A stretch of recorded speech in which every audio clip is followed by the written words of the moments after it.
V ateliéri profesora Čudaja to bolo zo začiatku veľmi zaujímavé, lebo som vlastne prestúpila z textilu, kde som vlastne prvý ročník študovala, na maľbu a profesor Čudaj ma vlastne hneď umiestnil do ateliéru medzi starších študentov, kde bol Erik Schiele, David Buffy.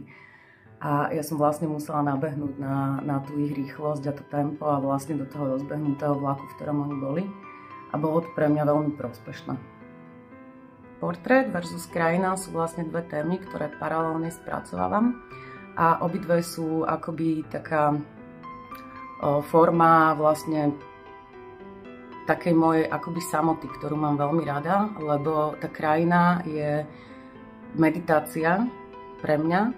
Je to vlastne taký denník, keď cestujem po svete a robím si vlastne fotky alebo nejaké zápisky, tak potom to vlastne dávam na to plátno ako buď fiktívne alebo nejaké upravené krajiny, ktoré sú súčasťou toho môjho denníka.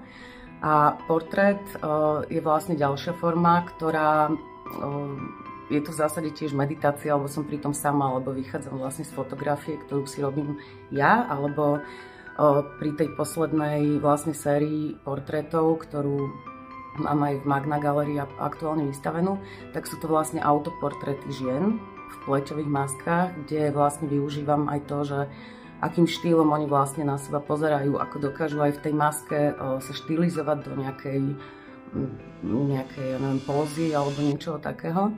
A v podstate tým, že ja to robím z fotografií ex post, som pri tom sama, že nikto mi nestojí modelom a tak mám na to času, koľko chcem.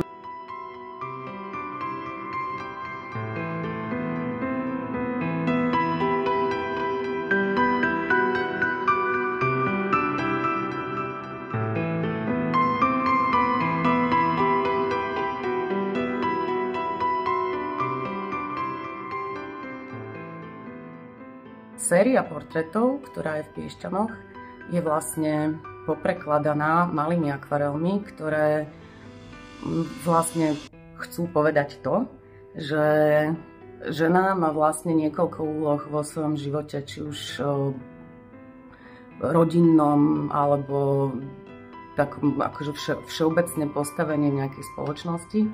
A okrem teda toho akoby seba skrášľovania v podobe tých portrétov s pleťovými maskami sú tam malé akvarely, ktoré vlastne zachytávajú takú tú bežnú realitu ženského života. Samozrejme nehovorím, že týmto veciam sa nevenujú aj muži, ale predovšetkým je to akoby taký stereotyp, že je to vlastne taká akože ženská,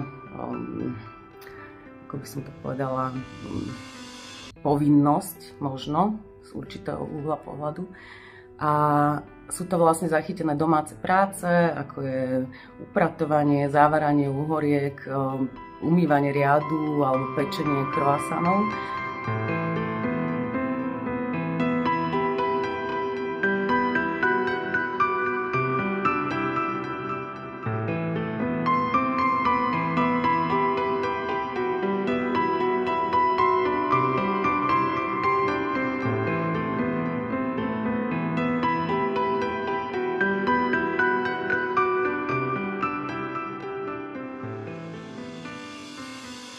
Najbližšia je mi olejomalba a v podstate začala som ako väčšina študentov, keď prídu proste študovať maľbu na VŠVU, tak neviem, či poznám niekoho, kto začal hneď olejom, čiže v podstate z toho akrylu, ktorý bol vtedy taký ako trend malovať tým, tak som postupne prešla k tej olejomalbe. Páči sa mi, že je to proste proces, ktorý je úplne iný, tým, že to dlhšie schne, tým, že sa s tým dá viacej pracovať a aj ten vzťah k tomu obrazu mám potom taký hlbší.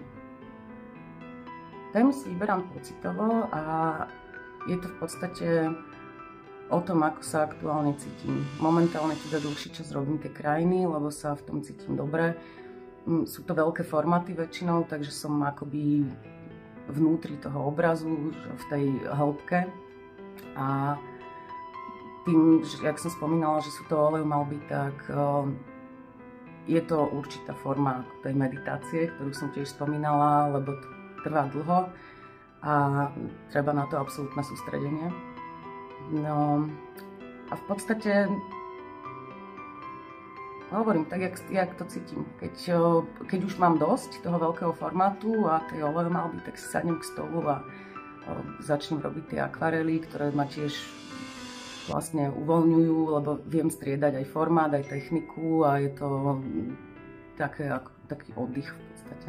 A keď už zase nevládzem robiť tie akvarely, tak sa vrátim k tej oleomalbe na tie veľké formáty.